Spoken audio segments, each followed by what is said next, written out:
প্রায় এক যুগ পর দৈনিক আমার দেশ পত্রিকা পড়তে পারছেন পাঠকরা। সকাল থেকে বাজারে পাওয়া যাচ্ছে পত্রিকাটি। আমার দেশ পত্রিকার দায়িত্বশীলরা আশা করছেন গণতান্ত্রিক সমাজ প্রতিষ্ঠায় পত্রিকাটি উল্লেখযোগ্য ভূমিকা রাখবে। লুৎফর রহমান সোহাগের রিপোর্ট। আবারও ছাপা মেশিনে বেরিয়ে এলো দৈনিক আমার দেশ। পাঠকের দুয়ারে পৌঁছানোর এই যাত্রা শুরু হয়েছে 11 বছর 8 মাসের বিরতির পর। আশা করছি পাঠকরা আমাদের পত্রিকাটি গ্রহণ করবেন।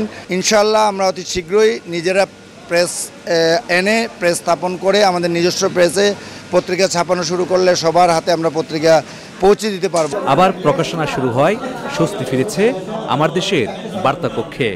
সাংবাদিকরা জানিয়েছেন পাঠকের প্রত্যাশা পূরণের প্রত্যয়। তড়িঘড়ি করে আসার কারণে আমাদের সাময়িক একটু হয়তো কোনো কোনো ক্ষেত্রে বিঘ্ন ঘটবে বা শতভাগ প্রত্যাশা হয়তো আমরা পূরণ নাও করতে পারি, কিন্তু খুব দ্রুত অচিরেই আমরা পাঠকের শতভাগ প্রত্যাশা পূরণ করব এবং সেটা হবে আমাদের স্বাধীনতার সার্বভৌমত্ব, গণতন্ত্র, গণতান্ত্রিক মূল্যবোধ, মানবাধিকার এবং আইনের শাসনের পক্ষে আমরা সবসময় সোচ্চার এবং সরব থাকব।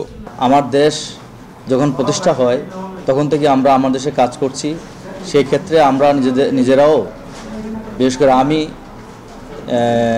খুবই আগ্রহ ভরে ছিলাম যে আমার দেশ প্রকাশ পাবে। সেই আমার দেশ আবার আসলো, আমরা কাজ করছি। আশা করছি যেসব মিডিয়া বন্ধ আছে সেই মিডিয়াগুলো আবার আসবে।